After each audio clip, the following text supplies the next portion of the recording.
સૌ મિત્રોને જય માતાજી। હું આવી ગયો છું કરિયાણા ગામ બાબરા પાસે। અત્યારે ત્યાં સ્વામિનારાયણના મંદિરે શાક ઉત્સવ છે।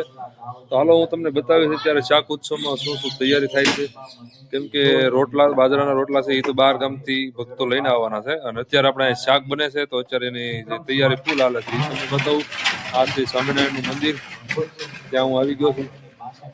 પુરુષોત્તમ નારાયણે અહીંયા વસંત પંચમીનો ઉત્સવ કર્યો અને 1867માં પુરુષોત્તમ નારાયણ અહીંયા શ્રાવણ મહિનામાં પધાર્યા અને કરિયાણામાં મહારાજે ધામધૂમથી જન્માષ્ટમી નવમી હાજર રહેતી હતી। પછી 500 રૂપિયાનો સામાન લાવ્યા અને સાંભળો અમે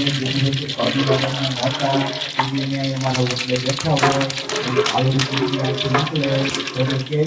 લપ કરતી ઘરમાં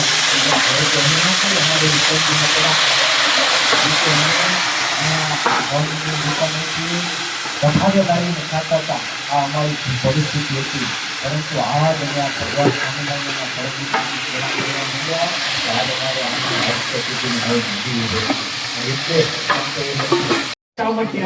ચટણીયામાં એડ થાય છે। અત્યારે આપણે અહીંયા 300 લોકોનું શાક ઉત્સવમાં 300 લોકોની રસોઈ થાય છે।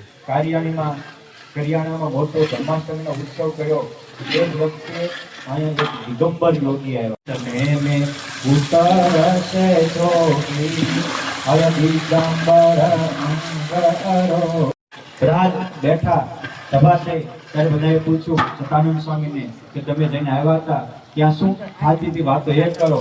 ત્યારે સતાનંદ સ્વામી કહે છે સાંભળો ત્યાં ભગવાન શું વાતો કરતા હતા।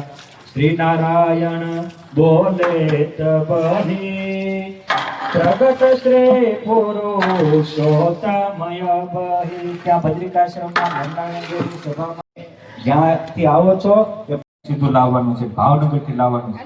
પછી એ જે સિદ્ધાર્થ લિસ્ટ કર્યું તો મિત્રો અહીંયા શાક બનવાની ફૂલ તૈયારી છે। અત્યારે ઘી નખાઈ ગયું છે, આમાં ચોખ્ખું ગાયનું ચોખ્ખું ઘી નખાઈ ગયું છે। હવે આપણે આગળ જોઈ આખા રીંગણાના શાકમાં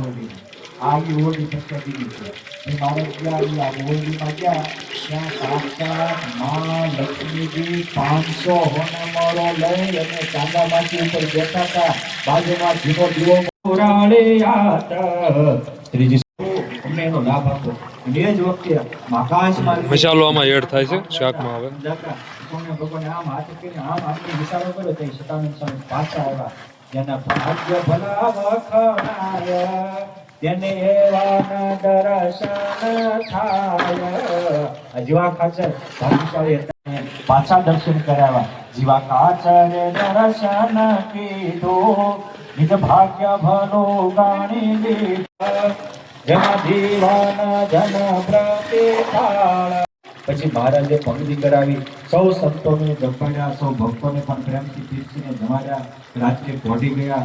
પછી બીજે દિવસે સભા થઈ, બધા જ ભક્તો શાક ઉત્સવમાં આજે રીંગણાનું શાક હોય, આખા રીંગણાનું શાક તૈયાર થઈ ગયું છે। હવે ખાલી આપણે થોડાક બટેકા એડ કરવાના છે, થોડુંક શાકને વધારે ટેસ્ટ બનાવશે। આવા સંતોનો પ્રતાપ છે। પછી ગુજરાતમાં વિચરે છે કે ગ્રંથોમાં લખ્યું છે કે ઇન્દ્ર રાજા સંતોના સુખ માટે વરસાદ વરસાવે છે। એટલે એ વખતે બધા સંતો નહીં આવેલા હોય એટલે તત્કાળ પત્ર મૂકી લખાવી, કેટલાય ઘોડેસવારો મૂકી અને તત્કાળ દાહા બાપુ વગેરે સંતોને બોલાવ્યા અને સંતોને આવતા સાંભળી કીડાઓ સંતો નજીક આવતા નારાયણ એ પરમહંસોને સન્માનવા માટે સખાઓને સાથે અને ગામના પાદર છે ત્યાં ગયા અને તમને પરમહંસો હાથા મળ્યા। ત્યારે ગુજરાતમાંથી આવતા સંતોને 3 છોકરાના ભણતર પુરુષોત્તમ નારાયણ કરિયાણા ગામના પાદરમાં પુરુષોત્તમ નારાયણે પરમહંસોને દંડવત કર્યા। આ તમારા ગામમાં બાપ ભગવાન પણ સાધુને દંડવત કરે છે, માટે ક્યારેક કરવા અને સાધુને દંડવત કરતા પાપ લાગે એ મારું ભૂલ થાય તમારું। બધા અવતારો પણ કરતા હતા, જેથી પાય મંદિર તમારા ભયે સુકૃત સબ સુફલ હમારા કરતા હતા ભગવાન કેરો ઉદય થયો સદભાગ્ય તે ગણેરો નિજ વૃંદ ભક્તશ્રી હાર પહેરાવે છે, સંતો પાસેથી બધા જજો. હા, આર્યન ભગત 99% કાલે વાત તો થઈ ગઈ છે, પણ એટલા માટે કાલનો દિવસ આપણો પાસે છે. આપણે 5 દિવસનો પંચદિના હતો. મારી ઈચ્છા પણ એટલા માટે એક દિવસ ટૂંકાયો અને 5 દિવસનો ઉત્સવ રાખ્યો હતો. આવો ભગતનો છે, નાની મોટી સેવા. હા, તે કેટલા ભક્તોને બોલાવવા, કેને ગવડાવવા, બધી નાની સાથે રાજકોટ કોઠારીઓને સાથે રહી અને એવા અમારા રાધારમણ સ્વામીના પ્રોગ્રામોમાં હાજર રહીને કીર્તન ભગત એવા નવા કીર્તનો પીરસીને બધાને તરબોળ બધાને પ્રસાદ આયા લેવાનો છે. માટે કોઈ બેસ્યો નહીં. આપણે હજી એક કીર્તન ભક્તિનો પ્રોગ્રામ છે. કીર્તન ભક્તિ થયા પછી આપણે આગળ સિદ્ધાંત રમણભાઈના મિત્ર ગોબર ભગત આવો અહીંયા ભક્તશ્રી પાસેથી પ્રસાદીનો હાર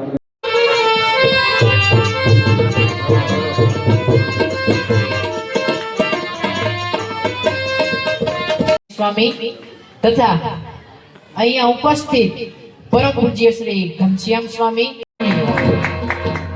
એટલે જ સંત ન હોત સંસાર में तो जली जात ब्रह्मांड ई ज्ञान केरी लहर से वाड़ा रंग्या गाड़ा रंग तालापुर बगड़ा उकेला वाहे वादळाना नोर फटे फटे ताली बंदूक ताली वागेरा तोर के काळा झणकी कटी ठणकी पाकरा कडी झणकी जारा जाखा किया जोदार रणकी सिंधुवारा ठणकी उठिया रोगा ठणकी मामले पूरा करे मारा હનુમંત તો મોને લંકા ડાળે જેમ જાય વેચતું આ કેરાવરવી આ લઈ જા ના પાડી